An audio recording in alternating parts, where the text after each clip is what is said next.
Salut à tous, alors c'est Frédéric de la Vie. Alors ce soir, je voulais vous faire une petite vidéo pour vous parler du système allemand, de l'Europe, et comment l'Allemagne vous l'a mise bien profond, comment l'Allemagne est devenue le maître ou la maîtresse de l'Europe.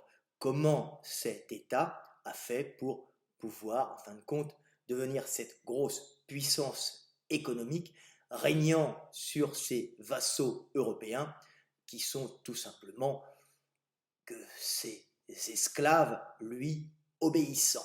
Alors, l'Europe, je ne suis pas quelqu'un qui est contre l'Europe ni contre l'euro. L'Europe a ses avantages, le fait de pouvoir circuler, d'échanger des marchandises, d'aller travailler à droite ou à gauche, offre beaucoup de possibilités aux individus.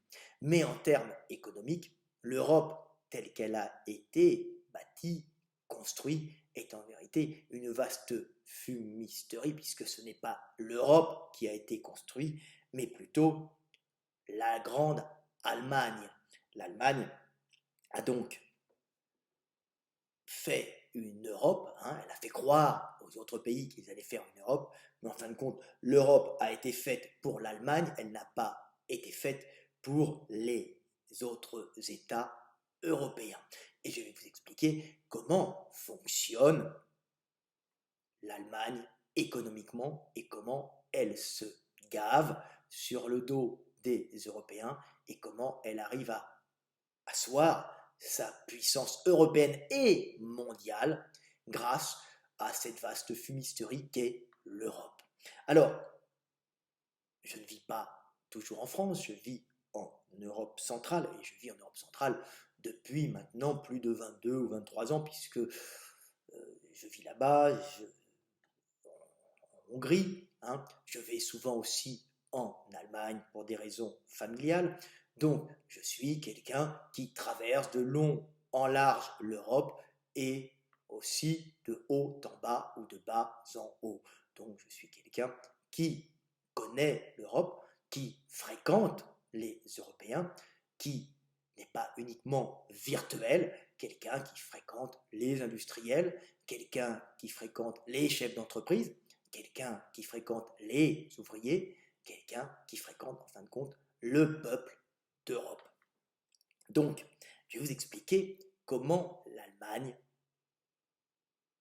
dirige et domine l'Europe sur le dos, en fin de compte, des autres pays qui, en fin de compte, le méritent, puisque s'il y a des maîtres, comme je le dis toujours, s'il y a des maîtres, c'est qu'il y a des esclaves, et s'il y a des pays qui dirigent cette, cet ensemble d'États, c'est qu'il y a des pays d'esclaves qui acceptent la domination allemande, tout simplement. Alors, comment l'Allemagne est devenue si puissante? Comment elle est devenue si puissante? C'est-à-dire ce qu'Adolf Hitler et son Troisième Reich ont essayé de faire dans la guerre, dans le sang et les larmes, il a échoué. Heureusement, nos braves Allemands post-nazis ont réussi à faire leur grand empire d'une façon assez sournoise, sans verser une once de sang, sans verser une seule goutte de sang. Comment cela s'est-il passé? Tout simplement par la filouterie et l'intelligence allemande. Les Allemands, au niveau des grosses structures économiques, au niveau de leurs entreprises.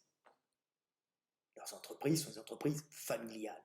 Les Allemands n'imposent pas énormément leur structure productrice, leurs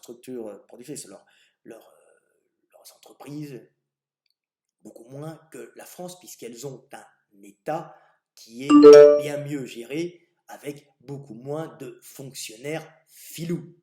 Puisque la France, si vous avez vu récemment la façon dont étaient rémunérés les fonctionnaires de l'Assemblée nationale est particulièrement honteuse. Donc, on n'a pas besoin non plus des Allemands pour s'effondrer. Nous nous effondrons moralement déjà par le fait que nos fonctionnaires et nos personnes politiques, nos personnes d'État, les fonctionnaires haut placés, hein, pillent déjà l'argent des taxes, donc l'argent des travailleurs français. Donc on n'a pas besoin de l'Allemagne pour s'effondrer, on s'effondre déjà tout seul. Mais vous allez voir comment l'Allemagne joue un peu avec cela et comment elle récupère l'argent des autres pays européens pour asseoir sa puissance. Les entreprises allemandes sont des entreprises peu taxées. Hein. L'Allemagne valorise ses travailleurs, ses entreprises. Hein. Le plus grand des défauts en Allemagne, c'est quand vous ne travaillez pas, vous êtes asocial. Hein. Alors qu'en France, quand vous ne travaillez pas, c'est que vous êtes un petit malin. On voit deux mentalités complètement différentes. Je l'ai expliqué dans des vidéos précédentes, hein, où je parle de la méritocratie allemande pour que vous compreniez bien qu'on n'est pas dans la même structure sociale. Donc, les usines, les firmes allemandes font leur ingénierie, leur recherche en Allemagne, en général dans les Länder, où il y a une émulation entre les Länder, entre les entreprises allemandes et entre le monde, les entreprises allemandes et le monde, pour créer des innovations permanentes. Il n'y a qu'à voir les BMW et les Mercedes ou les Audi pour voir qu'il y a toujours plein d'innovations, beaucoup plus que dans les japonaises, hein, ou les américaines, et ces innovations sont souvent assez lourdes à gérer puisque c'est tout le temps, il faut payer tout le temps l'innovation en plus quand on veut une option en plus sur sa voiture, mais ça marche à tout niveau dans les entreprises allemandes, il y a une espèce d'obsession de l'innovation. C'est des innovations, c'est des espèces de concurrence entre firmes allemandes qui essayent à chaque fois de montrer qu'ils sont les meilleurs, c'est la méritocratie allemande, mais ça produit des produits de qualité, hein, et des innovations qu'ils peuvent vendre en brevet à d'autres pays comme la Chine ou ailleurs, parce qu'ils ont, en fin de compte, technologiquement, ils sont très forts, hein, dans la production technologique industrielle et aussi dans la chimie. Donc, ce sont les Allemands qui sont, comme on dit, on les appelle la boîte à outils du monde. Oui, ils sont en partie la boîte à outils du monde par leur structure. Mais leurs produits, s'ils sont pensés par les ingénieurs allemands, prototypés par les ingénieurs allemands, construits quand ils sont en petite quantité par les ingénieurs allemands et les petites fabriques allemandes, hein, quand ils sont en petite quantité, quand ils sont produits en grande quantité pour l'export, même parfois pour l'Allemagne, mais pour les autres pays d'Europe, mais aussi pour, on va dire, l'Amérique, euh, l'Asie des fois, hein, parce qu'il n'y a pas que les voitures, il y a plein de produits, hein, que l'Allemagne exporte. Quand il faut produire, hein, par exemple des imprimantes, des grosses machines à imprimer, plutôt des maisons d'édition, et oui, le papier, c'est quelque chose qui rapporte aussi. Hein. Tout ça, c'est de la haute technologie dans bien des domaines, hein, les pompes à eau, tout ce que vous voulez, on en apporte partout. Hein. À chaque fois, on met des camions pour déboucher les chiottes, et oui, on en a besoin. Hein. C'est souvent des Mercedes avec des gros blocs derrière, hein, pour transporter les eaux usagées plein de merde. Et c'est de la technologie, c'est les Allemands qui les font à chaque fois qu'il y a de la production haute technologie pour des domaines bien particuliers, c'est les Allemands. Mais la production générale n'est pas faite en Allemagne, c'est la conception qui est faite en Allemagne le plus souvent. Et la production allemande est faite dans leur pays de l'Est qui leur appartiennent, leur domaine économique, hein, où ils vont produire avec les petites mains polonaises, tchèques, slovaques, hongroises, slovènes, croates, dans des usines qui leur appartiennent, qu'ils auront implantées là-bas, ou des usines. Alors pour les grosses marques comme Mercedes, par exemple, ils implantent directement leurs usines, mais d'autres marques peuvent très bien produire certaines parties, hein, sous faux noms ou en s'associant à 40, 50, 60%, 70% des marques locales qui en fin de compte leur appartiennent progressivement. Donc ça, c'est la technique allemande. Mais les grosses productions allemandes se font souvent à l'étranger, dans ces pays de l'Est, où elles deviennent où les produits deviennent extrêmement compétitifs parce qu'ils sont produits par des ouvriers à 400 € le mois. 400 € en Europe, on dit mais c'est vraiment rien. Putain, comment font les mecs pour survivre? Et là, on se dit oui, ça pose des problèmes, puisque quand vous regardez le prix d'un smicard, donc d'un salaire le plus bas français, ou bien un salaire moyen français, ce n'est pas du tout le même prix que celui d'un Hongrois, d'un Tchèque, d'un Slovène, ou, alors Slovène c'est un peu au-dessus, hein, ou d'un Croate. Ce sont des salaires beaucoup plus bas. Mais comment ces gens font-ils pour vivre?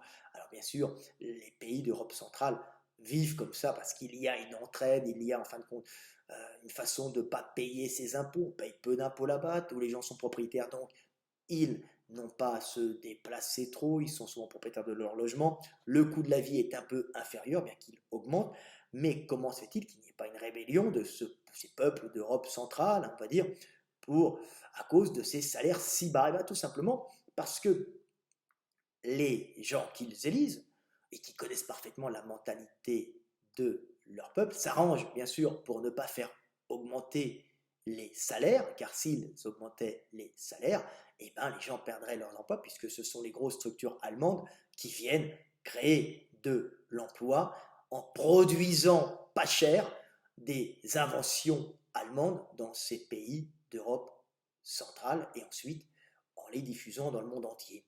Et comment font-ils pour justement continuer à produire à 400 euros? Ben, ils touchent, sans toucher beaucoup d'impôts de leurs concitoyens, ben, tout simplement, ils touchent des aides européennes en quantité industrielle. Et ces aides européennes ben, sont souvent, en vérité, pas forcément des aides allemandes, mais des aides françaises, des aides à l'époque anglaise, maintenant c'est fini, des aides espagnoles, ben, des aides des pays belges, des aides des pays européens qui envoient une partie des taxes, des aides européennes, dans ces pays qui sont sous domination allemande et en vérité qui permettent à ces pays bah, de restaurer ces pays et puis de dispatcher cet argent des aides européennes entre copains, mais d'une façon relativement patriotique, en créant dans ces pays du bon vivre par ces aides. Donc, en général, ben, on dispatche les aides européennes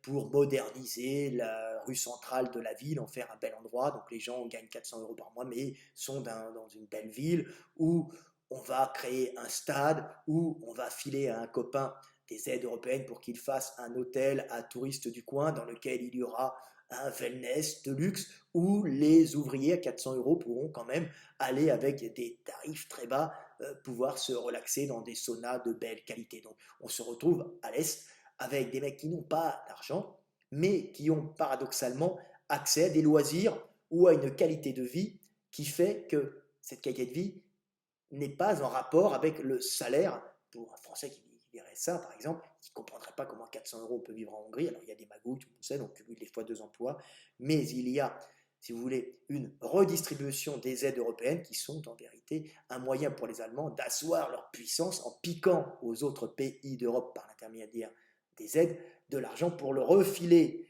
aux pays qui produisent pour eux, qui produisent à bas coût, pour ne pas avoir de mécontentement de la population, que cette population continue à produire à 400 euros pour les Allemands.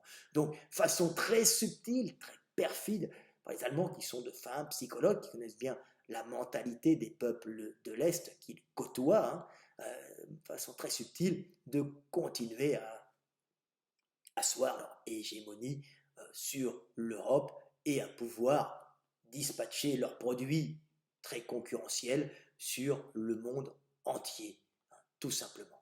Donc c'est une façon un peu filoute de gagner et de récupérer l'argent des autres pays pour pouvoir asseoir la puissance des entreprises allemandes dans la production dans les pays d'Europe centrale. Tout simplement. Donc vous, Français, vous payez avec vos impôts, vous payez la puissance allemande, vous payez les pays d'Europe centrale pour qu'ils continuent à produire pas cher pour l'Allemagne, alors que vous, Français, vous êtes pris à la gorge avec une structure d'État extrêmement lourde, des entreprises qui ne peuvent plus, en fin de compte, survivre et qui vont délocaliser dans d'autres pays, mais vous ne verrez pas revenir l'argent.